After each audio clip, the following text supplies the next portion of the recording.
With interest rates still remaining high, a lot of REITs have started feeling the impact and thus having their dividends affected. Moreover, in the recent Federal Reserve meeting, after cutting interest rate by 0.5% again, Fed Chair Powell has mentioned that next year will be data dependent to cut more rates. This might not be good because with US interest rate stabilizing, I feel that the interest rate cut might slow down. Therefore, in this REITs environment, it's very important to choose the REITs that are resilient. And in this video, we will go through 3 potential REITs that might do well through this high interest rate environment. But the most important thing is because these 3 REITs have increased their dividends, thus making the list in this video. So let's get right into their respective results. Keppel DC Reit is one of the best performer in Singapore that allowed their dividends to increase by 6.1% quarter over quarter. If you disagree with me, please leave a comment on which REIT do you feel that it performed better than Keppel DC Reit. One of the biggest factors was due to their organic growth in income, which comes from the strong rental reversions of more than 40%. Later in the video, we will see why they will be expecting to continue to have more income for the upcoming quarters. Even with the China data centers, which is worth 7% of their asset not contributing to their income, the management has done well to make a good recovery for Keppel DC Reit with good rental reversions and acquisitions. If we see the year-over-year slide, revenue increased by 8.9%, while finance income increased by 58.1%. Net property income is lower because of the 100% increase in the property expenses. This expense was due to the accountability for the Guangdong data center issue. Finance costs increased by 1.4% year-over-year. Even with the large increase in the expenses, Keppel DC Reit still managed to get higher distributable income of 1.9% and DPU of 0.4%. One of the main contributing factors was also the Australia DC notes, where they earned a 7% yield on this note. This allowed them to receive a decent amount of finance income, thus allowing DPU to be higher. If we look at their quarter-over-quarter result, it's even better with dividend per unit increasing by 6.1%. Even though some people might find that the year-over-year increase is not significant, but you have to take note is that their current result is excluding the Guangdong data center's contribution.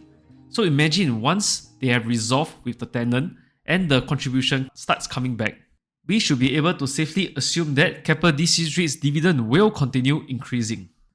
Unfortunately, we do not know how long this issue will drag on, but this will definitely pose a good opportunity for Keppel DC Reit. This slide is one of the reasons why Keppel DC Reit is doing fantastically well. Keppel DC Reit continues to have good rental reversions of more than 40% and is the 7th quarter in the row. As AI evolves, I expect the demand for data centers to continue to be strong. To further solidifying the evidence of the demand, we can see from the vacancy report that data centers vacancy rate in Singapore is one of the lowest at just 1%.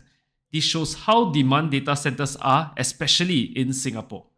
Not only is the vacancy rate the lowest, the rental rate is the highest at USD $315 to $480 rental rate, while Chicago, interestingly, has the lowest rental rate at $155 to $165 USD. So interestingly, this report actually shows that not every data centers in every country is expecting huge demands.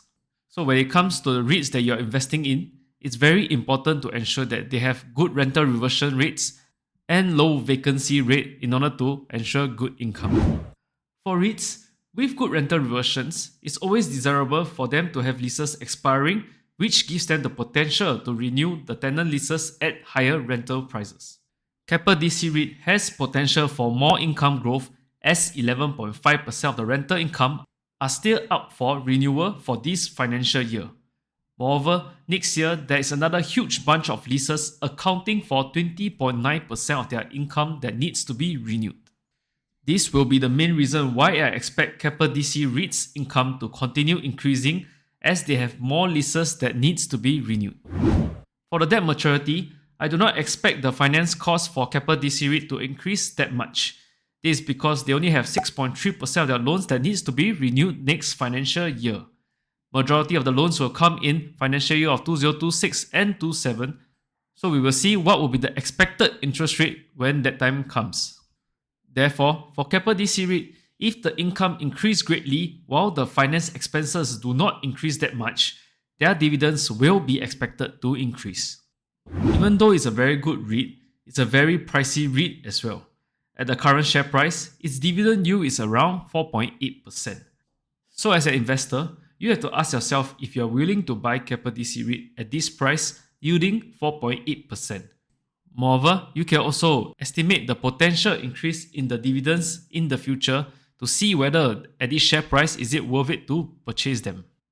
Longbridge is a broker that has been in Singapore since 2019 and is licensed by MAS. Longbridge is a very clean and user-friendly platform that allows you to trade across Singapore, Hong Kong and US market with attractive fees of as low as $2 per order. They also offer useful tools such as real-time data, company research tools, latest news and charting tools. They also have a good AI tool where you can ask on companies' recent results and analysis. In the season of Christmas, they have just upsized their offer. New users get lifetime free commission for US and Hong Kong shares, and by depositing $2,000, you will get $50 option cash coupon and additional $18 cash exclusively when you use my link to sign up. Moreover, by making 3 trades and keeping a net deposit of $2,000 for 30 days, you will get 1 NVIDIA share worth $180. Depositing $10,000 making 5 trades will get you 1 Apple share worth $310. Transferring shares in can also earn you stock cash voucher, AirPods or iPhone 16 Pro Max as well. Full terms and conditions, including the eligibility criteria, can be found on the Longbridge official website. If you're interested, you can use my referral link in the description box below, and this will also support my channel as I'll receive reward when you sign up. Thank you, and let's get right back into the video. Let's go on to the next REIT, and that is Mapletree Industrial Trust. MIT announced higher dividend of 1.5% year over year, but its dividend actually dropped 1.7% quarter over quarter. The year over year increase was thanks to the good rental renewal rates and the additional data center acquisition. So what is the commonality between Keppel DC Reit and MIT? That is good rental reversions rate. For MIT, their rental reversions was also decent at 10.7%. Looking at their year-over-year result for the first half, revenue and net property income both increased. Even though there's an increase in the borrowing costs, it's only a slight increase of 1%, therefore the distributable income managed to increase by 5.4%. What makes this more impressive is that comparing to the last year's dividend, it's still higher even though last year's dividend included quite a lot of divestment gains. If we compare quarter over quarter, revenue and NPI is up 3.5% and 1.5% respectively thanks to the Japan data center. However, property expenses went up significantly by 9.8%, while borrowing costs also surprisingly came in higher at 3.4%. The property expenses increase might be due to the Osaka data centers, but their increase in the borrowing costs is a concern. So because of the large increase in the expenses, this led to a disappointing drop in their dividends to 3.37 cents from 3.43 cents. One of the keynotes to focus on is their higher interest costs from the non-replacement of interest rate hedges. If we see their debt maturity profile, as the interest rate might not come down that quickly, their debts for the next financial year might be a big concern as they have to refinance this large amount of debts. This is something that will have to be taken note of in the next few quarters.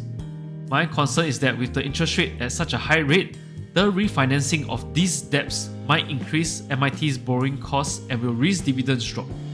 So as an investor, it's not always just looking at current quarter results to determine whether the REIT is performing well or not. It's important for you to take precautions and buy REITs with a safety margin that you are comfortable with.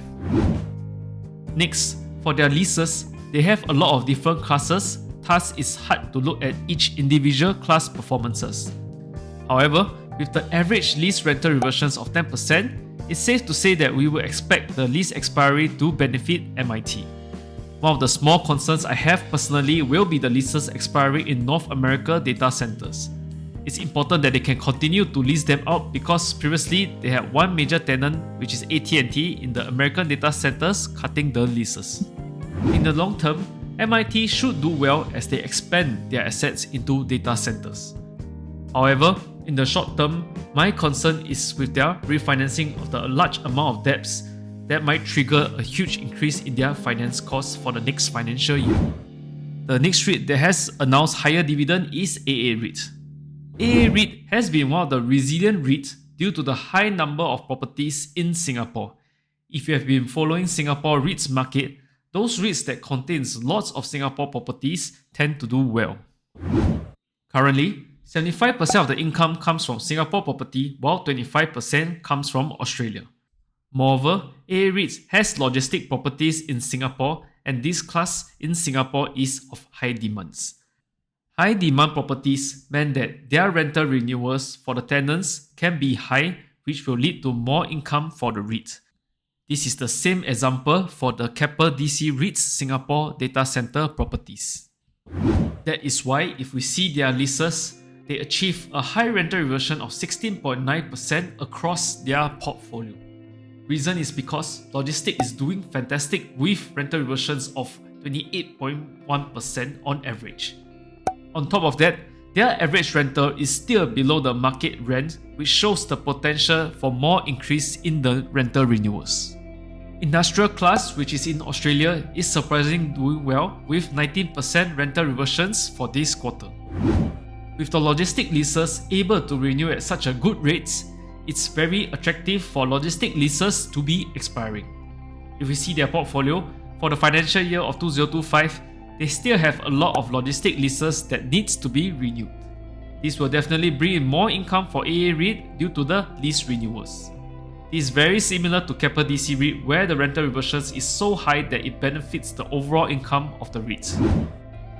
Looking at their results, thanks to the amazing rental growth, their revenue and income increased by 7.7% and 5.1% respectively. Now, even though their distributable income increased by 5%, their DPU only increased by 0.4%, largely due to the lower dividends announced in the first quarter, which was 2.27 cents. For this quarter, they managed to announce a higher dividend of 2.4 cents, which is good for shareholders. If we look at their debts, it looks decent with average leverage ratio of 33.4%, which average cost of debt of 4.4%. However, what is the big risk in AA Reit is the large amount of perpetual securities that they have. One of the hints that we can see is from their interest coverage ratio. The adjusted interest coverage ratio is way lower at 2.5 times, while the interest coverage ratio is at 4.0 times.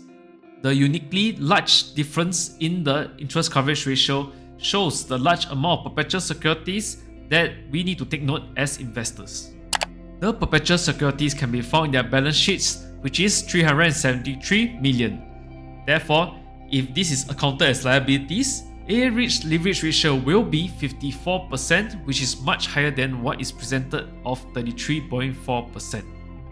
That is why AA Reit's risk is the high amount of debts taken by them, as lots of incomes needs to be paid to the debts and the perpetual security holders. On the bright side, the interest coverage ratio have increased from last year due to the higher income from their properties. Debt maturity wise, they still have 14% of the debts that needs to be refinanced. So this might increase their finance cost slightly, but after that, they might not have much debts to refinance until the financial year 2027. Overall, AA Reit should continue to do well since they have large amount of logistic leases that needs to be renewed. One of the concerns to take note for AA Reit shareholders is the large amount of perpetual securities in AA Reit. They will have 125 million that will have their rates reset in August of 2025, so we will have to see what will be the new rates when these perpetual securities gets renewed. At the current share price, AA Reit is giving a dividend yield of 6.5%. In conclusion, these three REITs are doing well with higher dividends announced for this quarter.